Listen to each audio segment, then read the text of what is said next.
team. Cowboys. And who I'm rolling with, huh? Welcome to another episode of Classic Cowboys Talk. I am Sean Farrell. God is great. All the time. All the time, God is great. Jesus Christ died and he rose again. Let's go ahead and get into it. Did y'all see this Tony Romo story? Oh. I got off work Saturday. Evening, okay? I got off work Saturday evening. I'm seeing what was trending on X. And I see Tony Romo. And I see a headline. Tony Romo pulled over for OWI. I'm like, oh. I'm like, not Romo. Really? Not Tony Romo. No. And it was real. Yeah, it was real. Tony Romo was drunk. And I just saw all the footage. I saw all the footage today, and oh my goodness. Oh my man. Apparently he won't be fired by CBS. Okay, that was the first thing that came into my mind. I'm like, they are about to fire him, or they're about to suspend him. But apparently they're not going to do either. Okay. So yeah.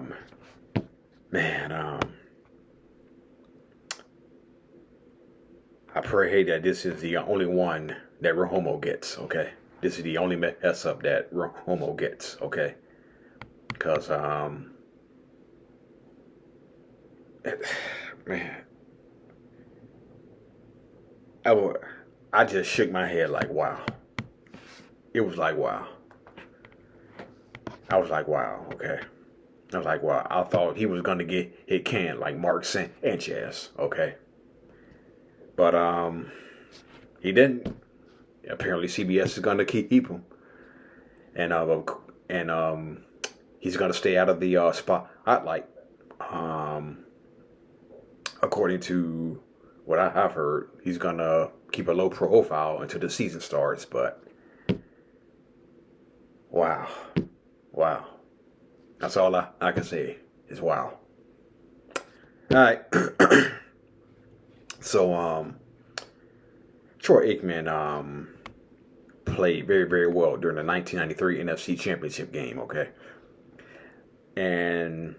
But during the game, he took a knee to the helmet and had a concussion, okay? So he walks back over to the sidelines. Well, actually, what he did was, according to Emmitt Smith, he actually called one more play, okay? When he got up and was woozy, okay? According to Emmitt Smith, he called one more play. Then, after the Cowboys walked back to the sideline, okay? He saw Mark Stepnoski, who had tore his ACL and was out for a year. And Stepnoski's on crutches. Okay, Stepnoski's on crutches, and he went over to Mark Stepnoski and asked, "Hey, Mark, what are you doing on crutches?" Okay, and obviously he didn't know that Mark Stepnoski was injured late in the '93 season. Okay, so Aikman looks up at the scoreboard. And Troy Aikman is like, how do we get hit up on them so far? I should hit me laughing at this, y'all, but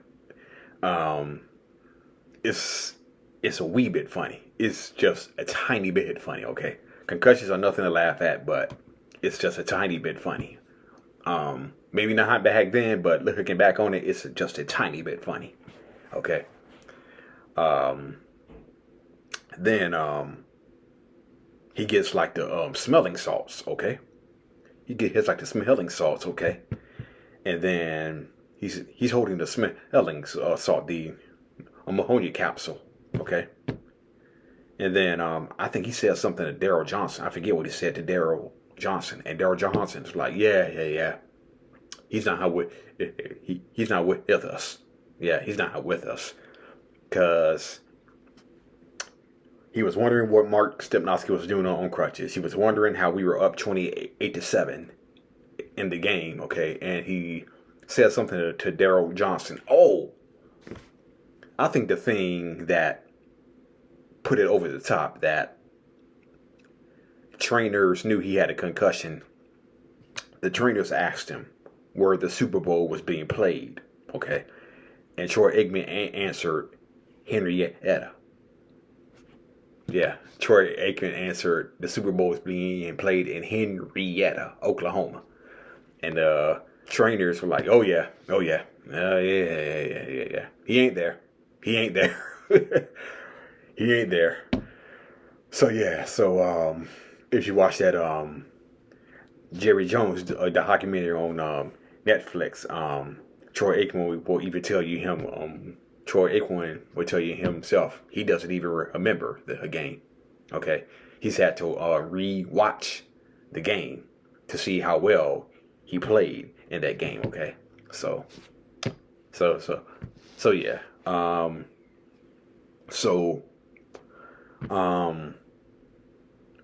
The 91 season was a real turning point for us. Okay, but people will say, there are a lot of people who say the turning point came when we defeated the New York Giants. I believe in week 5. Okay. Others will say the turning point came week 16 in Philadelphia. Okay. And a lot of people will say New York or Philadelphia. I think the real turning point, I think beating the defending Super Bowl champion Giants that year was one of the breakthroughs that we had. But I think the Philadelphia game was the real breakthrough. Okay, that was the real breakthrough because we had lost to Philadelphia like what?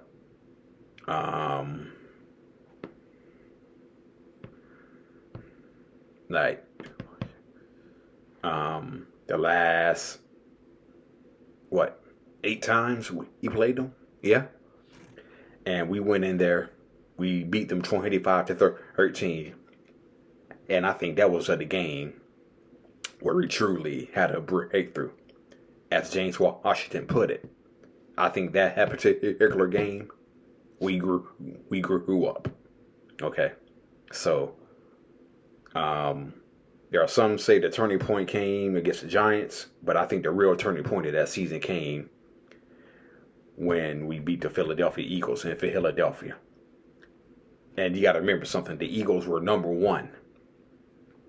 ranked number 1 in every defensive category that year. Historic defense, ranked number 1 in every single defensive category that year. That's how great that defense was. Okay. The problem was, and which was probably a good thing for us, was Randall Cunningham was injured the first week of the year.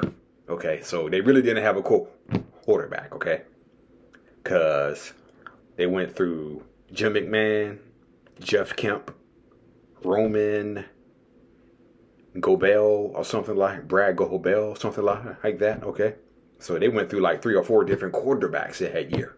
Okay. So I think the real turning point for our team came week 16 in Philadelphia. Okay.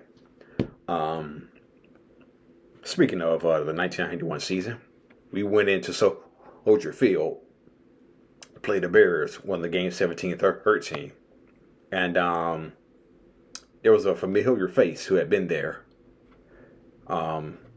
since the Tom Landry years, who made the game-winning interception. The guy's name is Bill Bates. As he throws over the middle, intercepted by Bill Bates at the 30-yard line. Bill Bates saves the day at the 30-yard line, and the Cowboys now just kill the last minute 4, and they go home. Although the Cowboys would drop out of the championship chase the next week, The 11-5 regular season and a 17-13 playoff victory over the Bears marked a return to glory for America's team. Led by Jimmy Johnson and Jerry Jones, the team had made the jump to the playoffs from a one-victory season faster than any team since 1960. But numbers were not the measure of this team, for they were a team that was back among the best, a team that had returned to glory. Yeah, Bill Bates made the game-winning interception, and that secured the 17-13 win for us, which is a perfect segue into my next point, into my next topic, I should say. We went into Detroit that very next week, and we got crushed, 38-6. Okay, and the warning signs were kind of there that we were not going to have a good game, okay? Because the players on the ride to Detroit, they said they got T-boned. They got T-boned by another plane, and I think they flew into some like kind of hailstorm or rainstorm or something like that. And the players on the plane were grabbing their vomit bags and vomiting into the their vomit bags. So then I think it was Kevin Gogan who said, "Nearly dying before the day of the game is never an encouraging sign." Okay, yeah. So we got crushed 38-6. Steve Berline was pulled in favor of Troy Aikman, and I remember they asked Jimmy Johnson. In the Cowboys documentary, that asked Jimmy Johnson would putting Troy Aikman in the game would have made a difference instead of Steve Berline. And Jimmy said, "We were so poor in our pass defense that I don't think it would have made a difference if Troy Aikman was in there." Yeah. So that's what Jimmy Johnson said. Jimmy Johnson said, "We were so poor in our pass defense that it would not have made a difference if Aikman was in there or not." So, so 1992 comes, okay. The Lions go back to being the Lions, okay, and we're one of the best teams in the NFL at 6-2, okay. The Lions are one of the worst teams in the NFL at 2-6, okay. And we crushed the Lions 37-3 that game. Yeah, we crushed the Lions 37-3 that game. And one of the reasons why I enjoyed watching that game over and over again is because what they did to us the previous early January, okay? And so if you watch the Cowboys documentary, you can hear one of the Lions coaches at the end of the game saying, "I told you at the beginning of the game, F these guys," okay? Which the Lions coaches were saying, "Hey, F Dallas, okay? F that team, okay?" And so, I had something I was going to say. Dang it. I lost my train. Ain't a thought now. Anyway. Yeah, so, one of the Lions coaches were saying, F these guys, okay? So, 1992 comes, and Rodney Peete is starting for the Detroit Lions, okay? And so,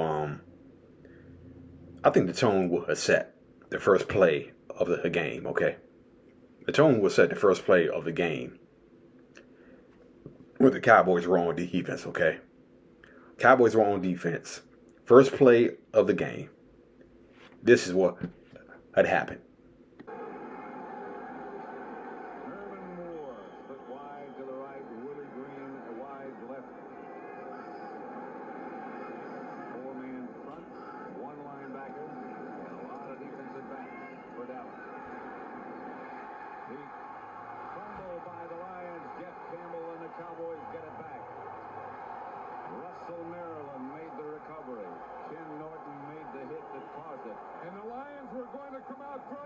they did before. They started with their 4 wide receivers.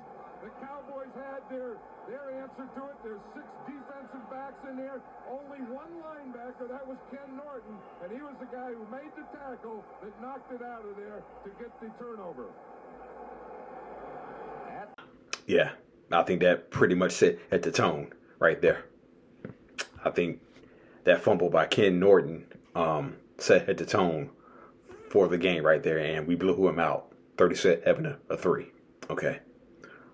Let me see here. No, not that.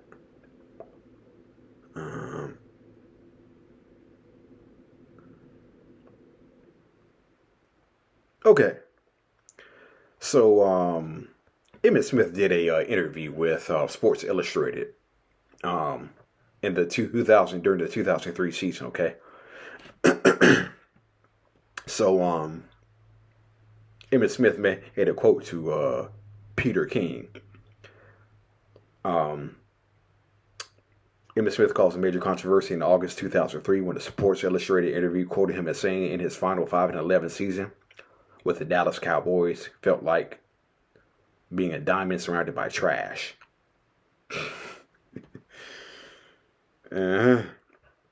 He later clarified the remark meant the team's poor play did not match the high standard of the franchise.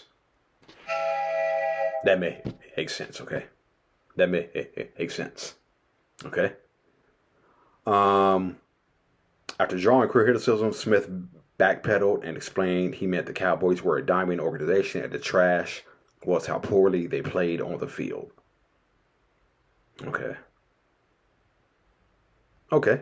I get that. I get that.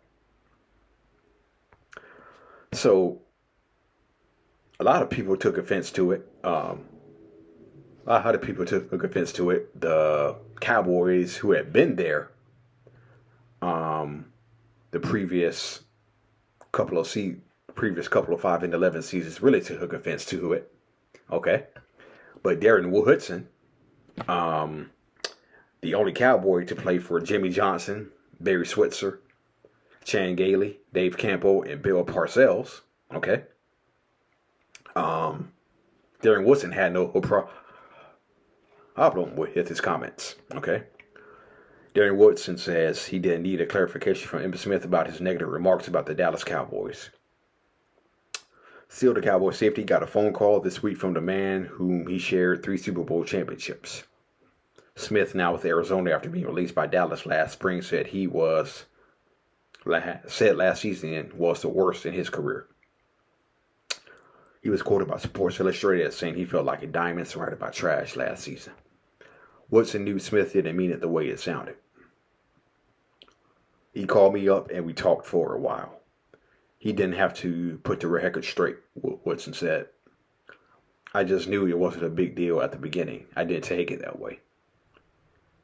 So this is an article that was written in 2003. Woodson is going to his 12th season, all with the Cowboys, and the first without Smith as a teammate. They are good friends. And explaining his comment publicly, Smith said he was referring to the behavior of some players. That statement meaning like the Cowboys are a diamond organization, the trash is the way we played, Smith said. The way we played did not represent that organization all that well last year. And some of the players acted, and the way some of the players acted did not represent what the organization deserved. Okay. So, I think the real turning point, before I get into that, I want to ask a real question here. Was Dave Campbell given a bad hand, or did Dave Campbell really have nothing to work with? Okay. Was he dealt a bad hand? Did he have nothing to work with, or was it both? Okay. Because look at what we had going into the 2000 season. Michael Irvin had retired. Darryl Johnson had retired. Aikman was at the end of his career. Emmitt Smith was still going. But how many years did he have left? Kevin Smith was injured and eventually had to retire. So looking at the makeup of that roster, I think Dave Campbell was dealt a bad hand. I believe Dave Campbell was dealt a bad hand, okay? Because the way that roster was constructed,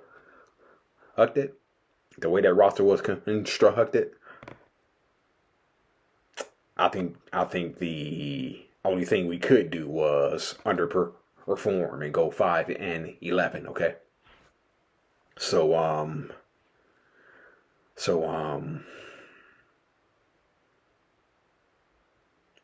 yeah, I think Dave Campbell was dealt a bad hand, okay?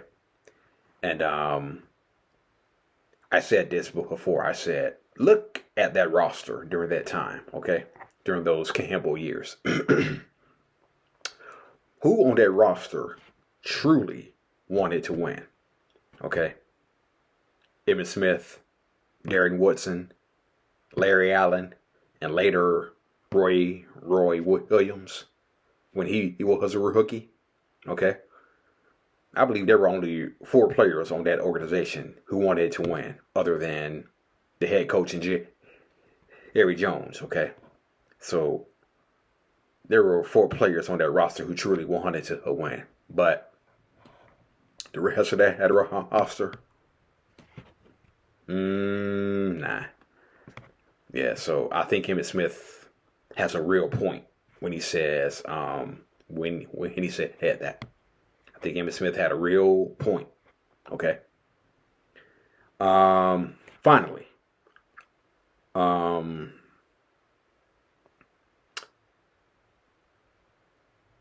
Antonio Bryant and Bill Parcells. Okay.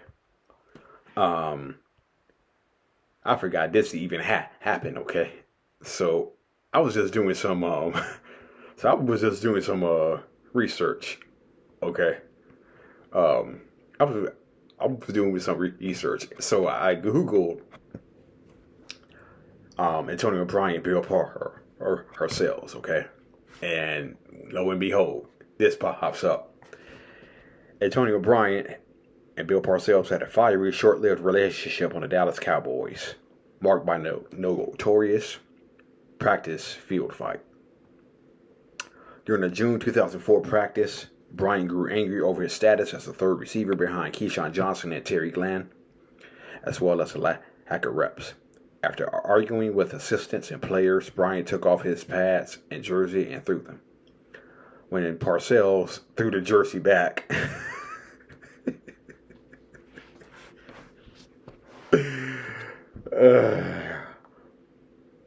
Bryant shockingly tossed it right back toward the coach's face. Club security escorted Bryant off the practice field. So, in the aftermath of that, though Parcells initially gave him a second chance, tensions lingered. On October 19th, 2004, the Cowboys traded Bryant to the Cleveland Browns in exchange for wide receiver Quincy Morgan.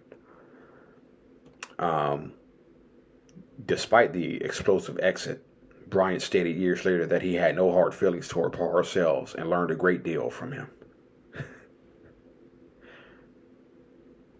Wow. Yeah.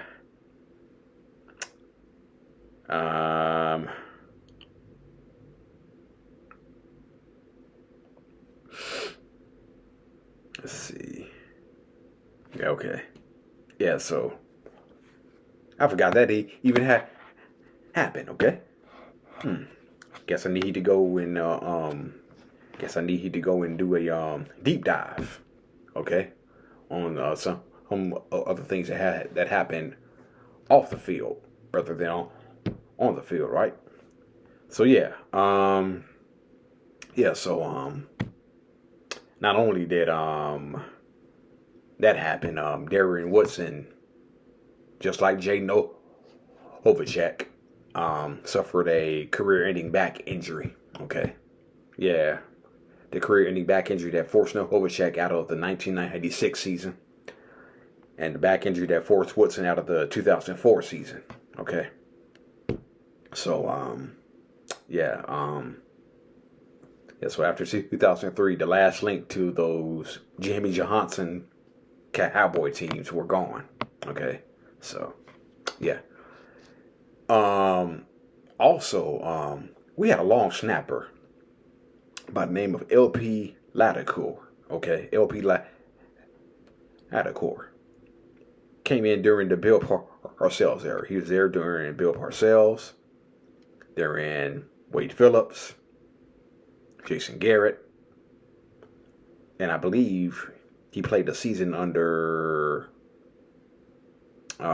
Mike McCarthy too. So yeah, so he was the lone-standing Cowboy from the Bill Parcells era, who played well into the Jason Garrett era. Okay, he was a long snapper, and I believe he retired in either 2019 or 2020, so somewhere around there. But yeah, so all right, that's it. That's all for Classic Dallas Cowboys Talk. I am out of here. May God bless you all. Peace. Who? Cowboys. What's my blue and gray team? Cowboys. And who I'm rolling with, huh? My Cowboys. Steelers better get it right. Giants better get it right. Who? Cowboys. What's my blue and gray team? Cowboys. And who I'm rolling with, huh? My Cowboys. Eagles better get it right. Skins better get it right.